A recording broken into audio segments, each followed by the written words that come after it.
berbagi edukasi. Kembali lagi bersama saya Siva Nur Asifa dan rekan saya Sania Mulkis. Nah, kali ini kita kedatangan narasumber yang sangat yaitu guru yang sangat luar biasa. Boleh Ibu perkenalkan dirinya? Oke, baik. Assalamualaikum warahmatullahi wabarakatuh. Nama saya Ibu Aira Tasari, biasa dipanggil Ibu Aira. Ibu mengajar bahasa Indonesia di kelas 10 sampai kelas 12. Baik, Ibu gimana kabarnya hari ini? Alhamdulillah baik. Gimana berdua? Alhamdulillah. Kalau boleh tahu nih Ibu ya, di SMA 1 Cikalong ini dengar-dengar lagi ada program menulis gelis. Ya, gelis. Ya. Ibu gelis. Kalau boleh tahu tujuannya apa sih Bu dan apa sih program menulis gelis tersebut? Oke. Nama programnya itu Cicalo Gelis. Cicalo Gelis. Jadi Cicalo Gelis. Gelis itu gerakan literasi menulis gitu. Nah, ini diperuntukkan bagi guru-guru, tapi tidak menutup kemungkinan bagi siswa juga gitu. Program Gelis ini kan di sebelumnya tahun-tahun kemarin sudah berjalan, tapi sekarang digerakkan lagi oleh Ibu Ida Parida sebagai PLT SMA 1 Cikalong Kulon. Nah, sekarang guru-guru itu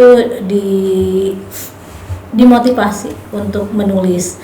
Nah, program Gelis ini adalah merupakan wadah bagi para guru untuk menuangkan ide, gagasannya, pengalamannya maupun kemampuannya dalam hal menulis.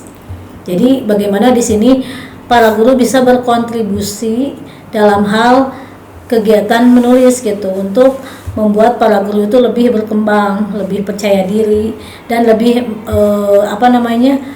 yang terpenting itu program ini bagaimana guru-guru itu bisa mengeksplor kemampuannya dalam hal menulis gitu. Seperti itu.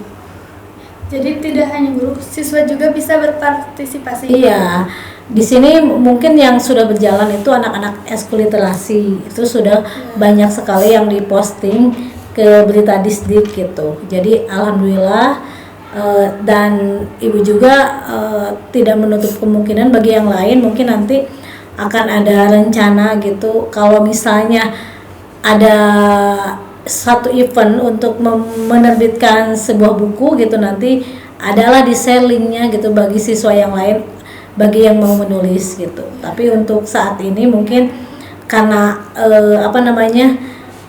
baru juga, jadi istilahnya baru anak-anak literasi gitu dan siswa yang ibu ajar dari APHP dan MPLB jurusannya gitu. Kalau untuk pelaksanaannya ada hari tertentunya Kak?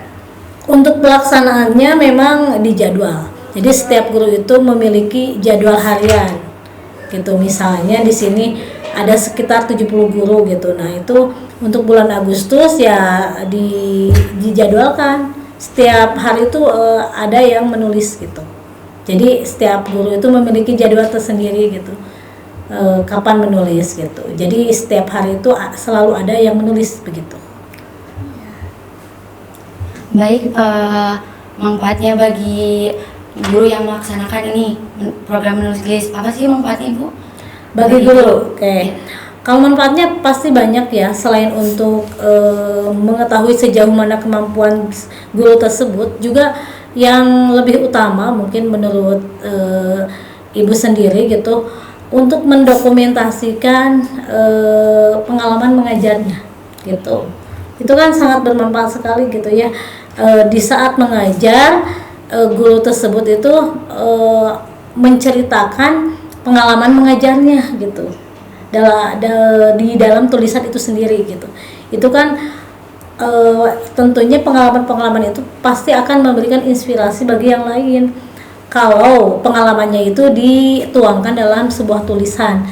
Nah, itu kan akan dibaca misalnya oleh banyak orang gitu. Nah, itu kan pasti menginspirasi gitu. Dan tentunya akan banyak ide dan gagasan yang dituangkan dalam tulisannya oleh guru-guru tersebut gitu. Jadi manfaatnya itu sangat banyak sekali gitu. Selain untuk menambah wawasan, mengupgrade diri juga bagi guru tersebut gitu. Terus kita akan terbiasa gitu, merasa percaya diri gitu untuk membagi pengalaman dirinya sendiri gitu kepada anak-anak yang diajarnya gitu. Jadi banyak sekali manfaatnya. Kalau boleh tahu nih Bu, kan menulis gelis apakah itu harus dari pengalaman guru tersebut, apa bisa dari hal lain gitu? Hal lain bisa dari pengalaman, bisa dari pengalaman orang lain juga. Misalnya kan yang namanya guru pasti profesinya tentang mendidik anak ya, mengajar gitu, tentang pendidikan lah.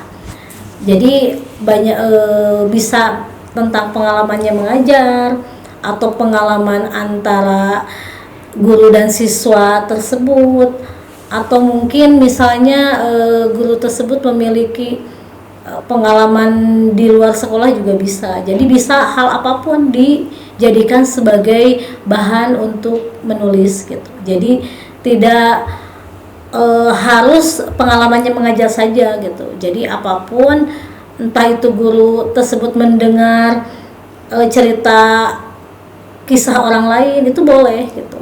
Jadi bukan hanya tentang pengalaman pribadinya saja. Hanya saja mungkin kalau tema tulisan atau ide tulisannya itu berasal dari pengalaman pribadi, itu kan lebih menarik gitu, lebih kena gitu. Jadi saat ini pengalaman pribadi itu mungkin lebih lebih objektif, lebih apa adanya gitu, tidak dibuat-buat.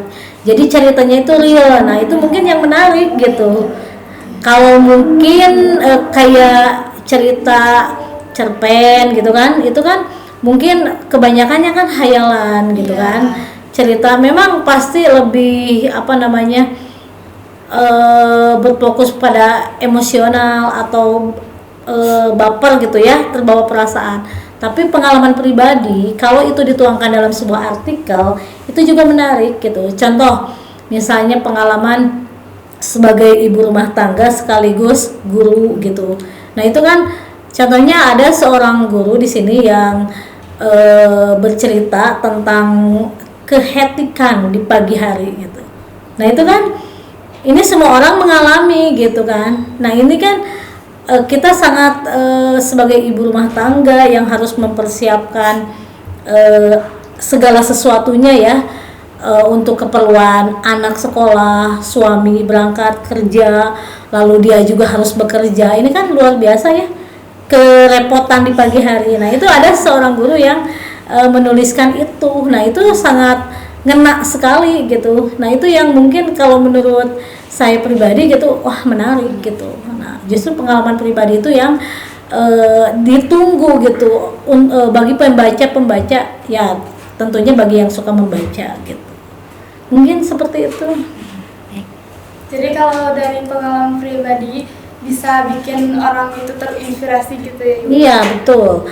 Jadi kalau kita membaca gitu ya, contoh kita membaca pengalaman orang lain, nah itu kan pasti ada sebuah ide dari bahan bacaan itu. Contoh kita membaca karya orang lain, misalnya orang tersebut itu bisa sukses dengan belajar misalnya menggunakan teknik yang diungkapkan dalam buku itu pasti ada inspirasi yang akan membuat pembaca itu, oh saya akan seperti tokoh yang ditulis dalam buku ini, seperti itu.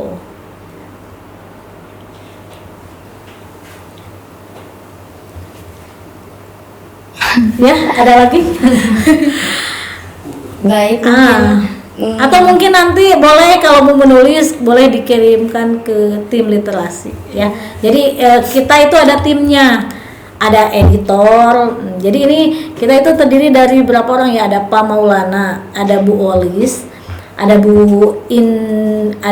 ada Miss Ina, ada Pak Ayi, ada Bu Yayah sama Ibu, 6 orang lah. 7 sama Bu Dewi.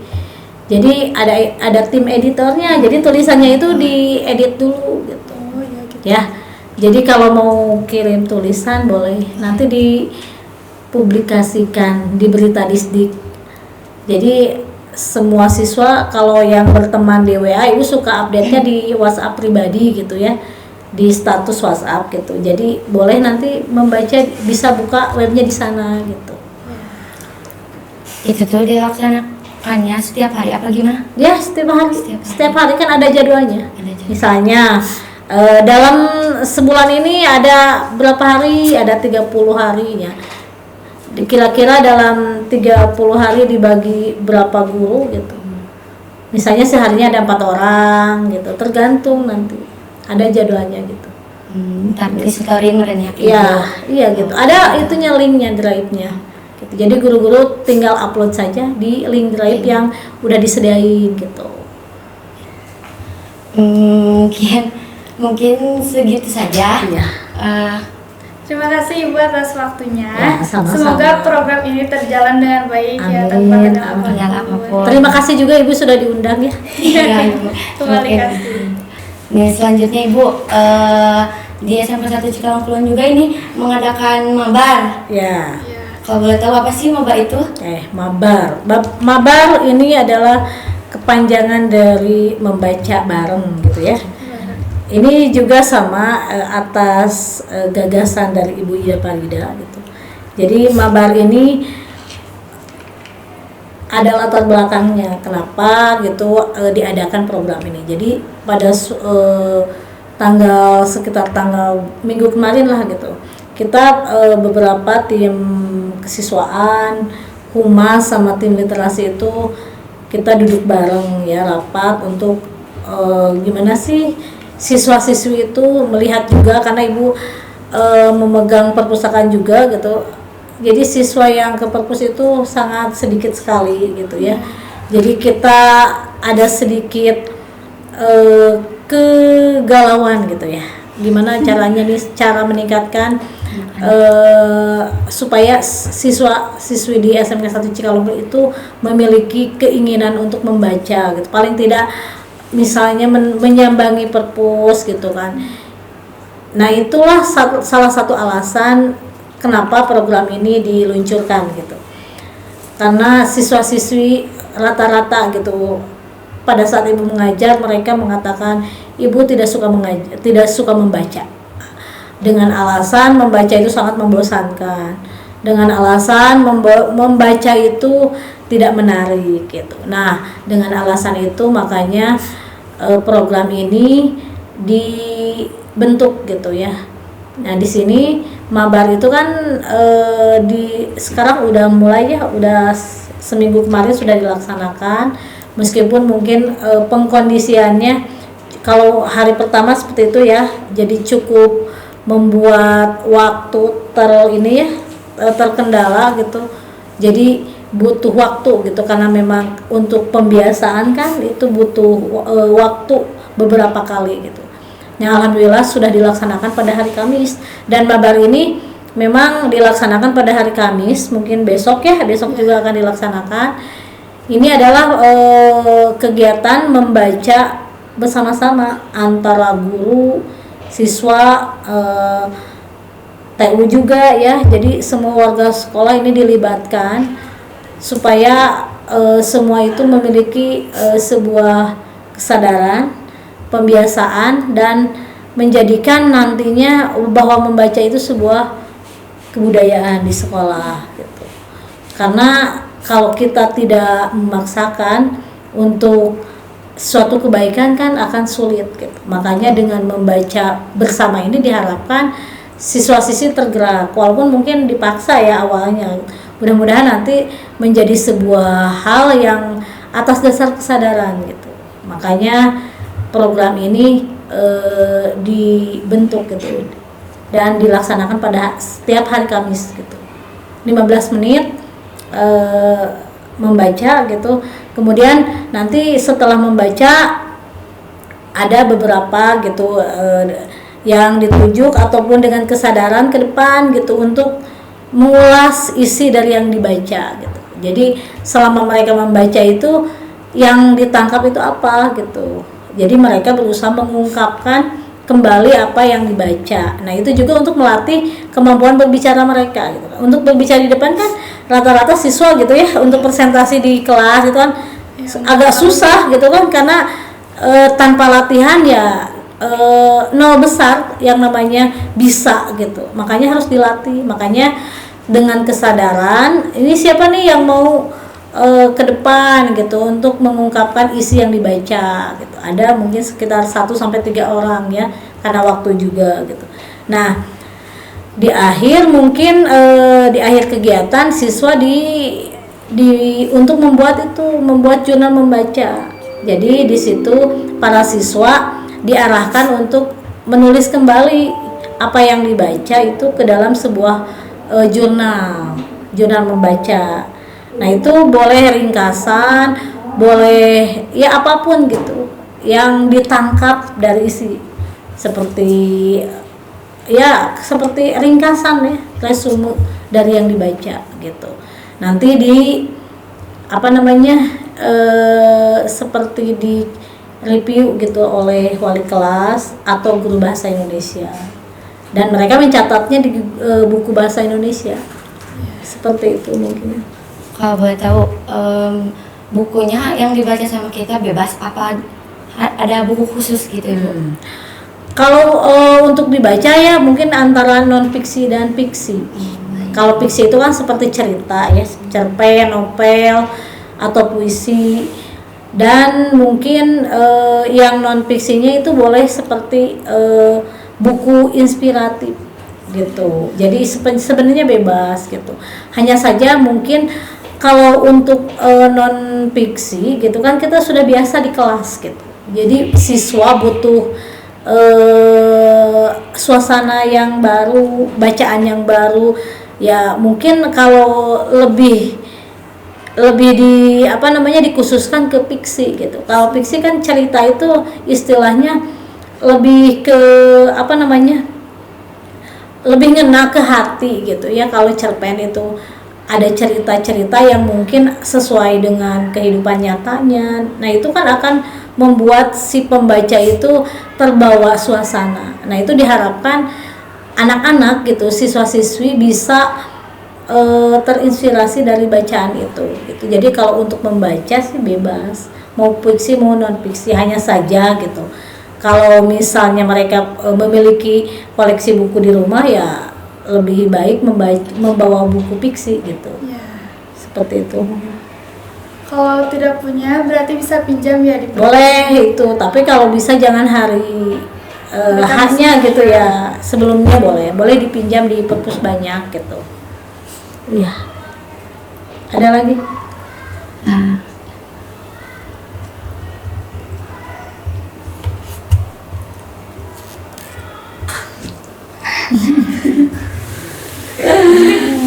Ya.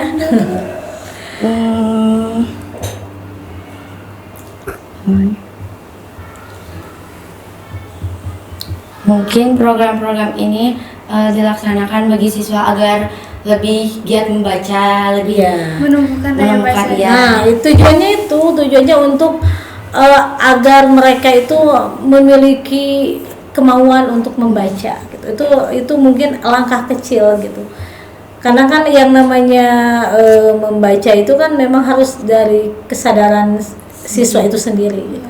Nah, di sini bagaimana yang namanya literasi membaca. Tadi ada literasi menulis, sekarang literasi membaca. Ini sangat berkaitan gitu. Kita tidak mungkin bisa menulis tanpa membaca. Jadi dasarnya membaca. Karena dari membaca kita beroleh pemahaman, dari membaca kita beroleh ide, gagasan yang pada akhirnya dituangkan dalam sebuah tulisan. Itu kan karya yang luar biasa sebenarnya gitu. Kita boleh hilang dari dunia ini, kita sampai kita pasti ya, manusia yang bernyawa itu pasti meninggal kan. Kita boleh hilang dari dunia ini, tapi yang akan abadi adalah karya kita berupa tulisan, yaitu buku gitu. Jadi bagaimana siswa-siswi SMA 1 Cikalong Kulon itu menjadi siswa yang literat gitu, yang sadar akan tugasnya sebagai pelajar, yaitu belajar diantaranya membaca dan menulis, itu diantaranya.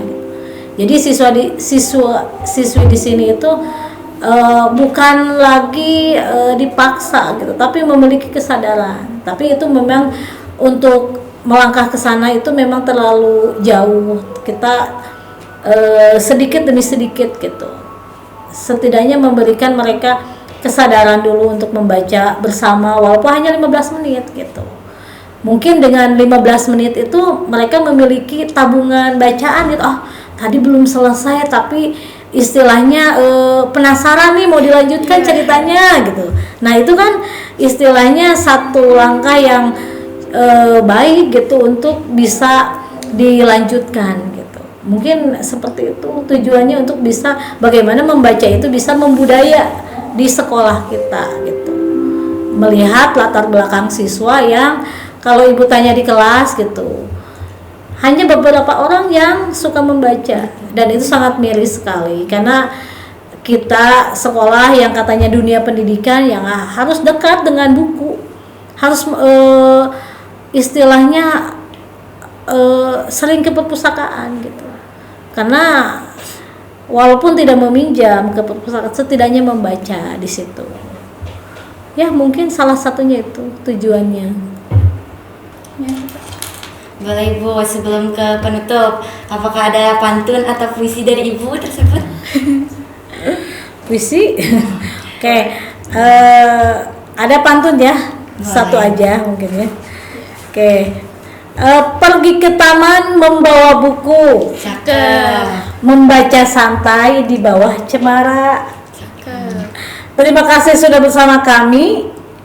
Mari membaca, membuka cakrawala. Oke teman-teman, jangan lupa subscribe, like, comment, and share. Ciao, bisa!